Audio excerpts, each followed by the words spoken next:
Oh my God, it's an honor na ma-makeup ka ng isang Haji Wow. Alejandro.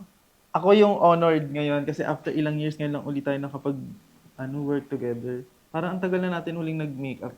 Yes, actually, unang meet natin, Project Kinis, tapos ang dami nang nangyari, di ba? Hmm. Paano nag-ganun yung career nyo dito sa industry? Actually, unang-unang brand ko talaga, Brilliant talaga.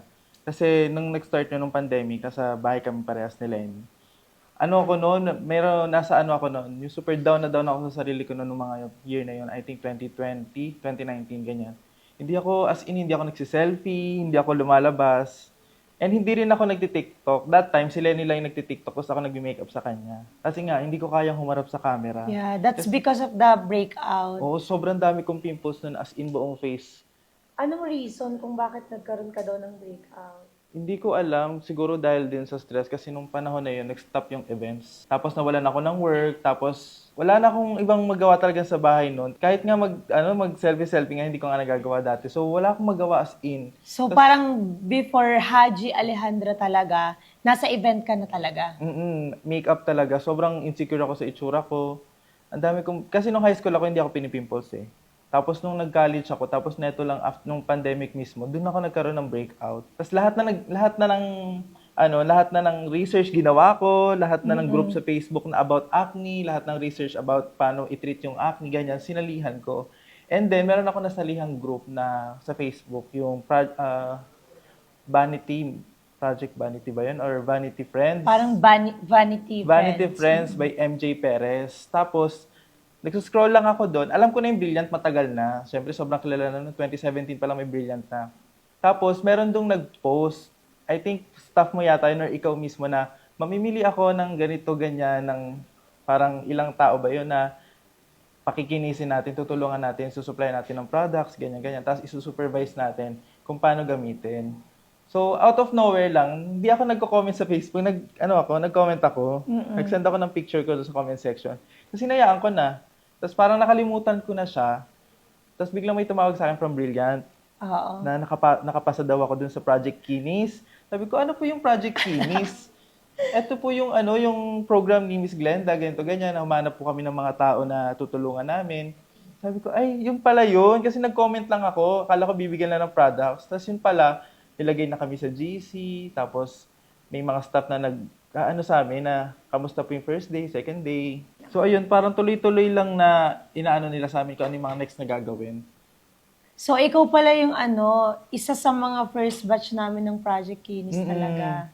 Kasagsagan nyo nung may shoot-shoot kayo, nung naghanap din kayo ng Tapos, di Brilliant ba Squad. nagko-comment? So, parang yung iba kasi, as in, nahihiya talaga sila na mag-share ng skin condition nila.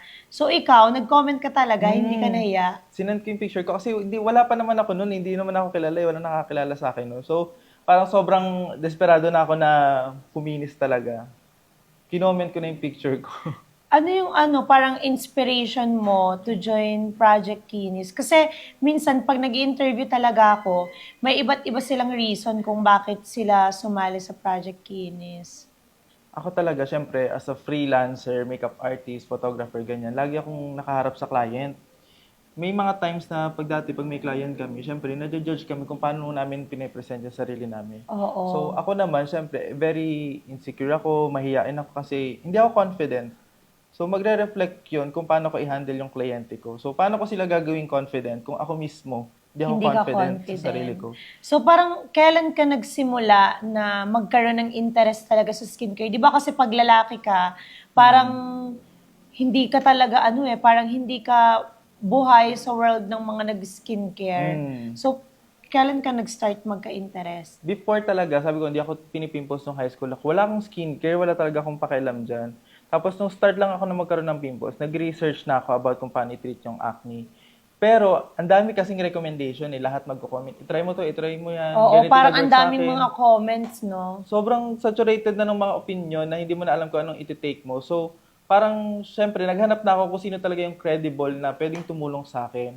And, that time, nabasa ko din na merong free consultation sa Brilliant. Yes. Oh, so parang bukod sa Brilliant Rejuve Set, meron kasi tayong parang in-house dermatologist, si Doc Ara. So, hindi lahat talaga ng brand nag-o-offer ng ganon. In our case, Parang yun kasi yung number one talaga na parang nabivision ko sa Brilliant Skin Essentials, which is, kasi na-experience ko din talaga yung maraming acne. So parang yung confidence, nakakahiyang lumabas.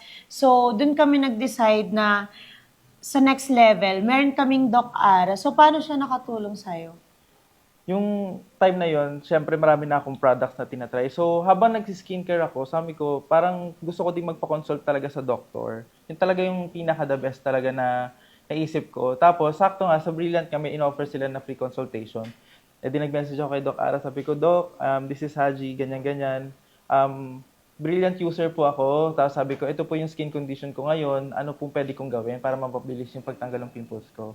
Tapos nag-ano siya, send kami ng picture, palitan kami ganyan, i-zoom in ko daw. Tapos pinakita ko din yung mga before ko na wala akong pimples. Tapos lahat ng products na ginagamit ko. Tapos yun, gumawa siya ng assessment. Tapos binigyan niya ako ng reseta. Tapos yun yung mga products din ng Brilliant na nakasama dun sa reseta, aside dun sa iniinom ko. Yes, oo. Tapos yun, after 6 months, nawala siya. Yes, yun kasi talaga yung gusto naming malaman din ng mga viewers natin na si Brilliant Skin Essentials, hindi lang tayo basta talaga sinasabi namin na gamitin nyo to, ito yung magpapagaling sa pimples nyo.